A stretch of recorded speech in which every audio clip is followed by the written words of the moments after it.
Does it go on? After the publication of my caregiving book, I was often asked, will there be a follow-up? Fortunately, yes, we are still here, and we are still alive. The past 10 years have flown by, but I would like to share how things have continued. I notice that my wife is still slowly declining. Of course, that cannot be avoided.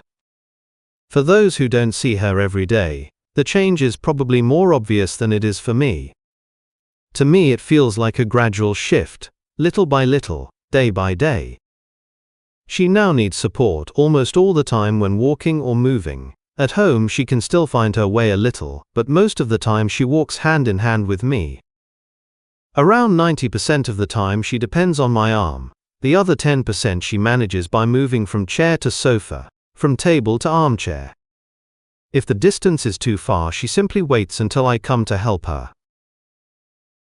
Recently she was visiting her younger sister, younger but already 78, and there she encountered a wheeled walking frame for the first time. She looked at it, examined it for a moment, but firmly refused it. I can understand that. Such a device, with its handles and wheels, feels new and confusing to her. She doesn't want it anymore, and she cannot manage it either. Sadly, our trusted caretaker is no longer with us. Her work changed, and she could no longer make the time to keep coming to us. That is a pity, because her support meant a lot. But well, we managed together. At the table. We still have our meals at the table, the warm meal in the evening. Until recently we used to have lunch standing at the kitchen counter. It was simple but with a nice view of the constant activity in the shopping center. There my wife still made her own sandwich. She spread the butter herself and I did the rest.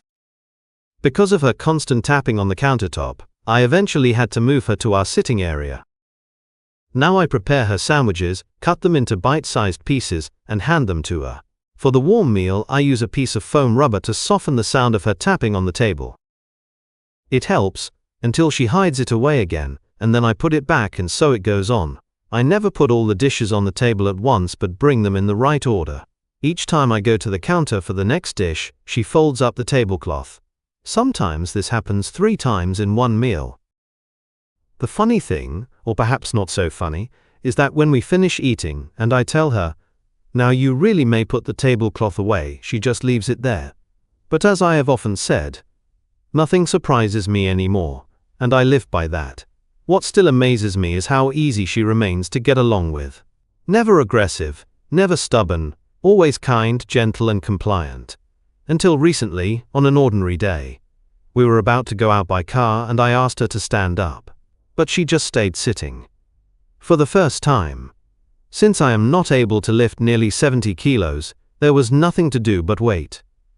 That waiting lasted almost half an hour.